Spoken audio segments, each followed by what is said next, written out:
AP ప్రభుత్వం కీలక నిర్ణయం తీసుకుంది. రాష్ట్రంలోని 5 రకాల భూములను 22A జాబితా నుంచి తొలగిస్తూ రెవెన్యూ శాఖ మంత్రి అనగాని సత్యప్రసాద్ తొలి సంతకం చేశారు.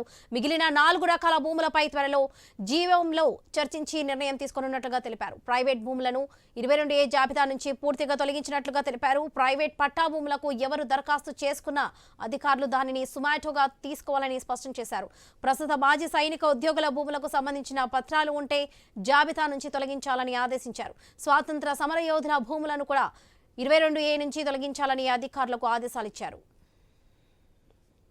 భూముల్లో ఉన్నా కానీ స్వతంత్ర సమరయోధులు లేకపోతే సైనిక ఉద్యోగస్తులు ఎవరైతే ఉంటారో వారికి ఏదైనా ఒక్క డాక్యుమెంట్ ఉన్నా కానీ లేకపోతే ఏదైతే సైనిక ఉద్యోగుల రిజిస్టర్ ఉంటుందో దాంట్లో మాజీ సైనికుల రిజిస్టర్ ఉన్నా కూడా తప్పకుండా 22A తీసేయాలని చెప్పేసి, అలాగే ఏదైతే 18/6/1954 కంటే ముందు ఇచ్చినటువంటి అసైన్ భూములు వెంటనే తీసేసేయాలని చెప్పేసి ఇట్లా పలు అంశాలపైన చర్చించి ఏదైతే తీశారో 5 అంశాలు కూడా మేము 22A నుంచి ఇమీడియట్ తీసామని చెప్పాము. ఏదైతే ఒక సర్వే నెంబర్లో కొంత భూమి ఏదన్నా ఎండోమెంట్స్లో ఉంటే పూర్తిగా ఇవ్వడం కానీ ఇట్లా ఇవన్నీ కూడా చేయమని చెప్పాము. చుక్కల భూములు అలాగే ఏదైతే సర్వీస్ ఇనామ్ ల్యాండ్స్ ఉన్నాయో అవి జీవోఎంలో పెట్టి ఈ నెలలో అవి కూడా క్లియర్ చేయాలని చెప్పేసి మేము ఒక ఆలోచనలోకి వచ్చాం.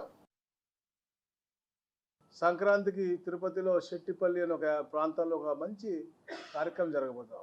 ఎప్పటి నుంచో చూస్తా ఉన్నా దాదాపుగా 2111 కుటుంబాలు ఎన్నో సంవత్సరాల నుంచి స్వతంత్రం వచ్చినప్పటి నుంచి కొట్లాడుతూ ఉన్నారు దాని మీద.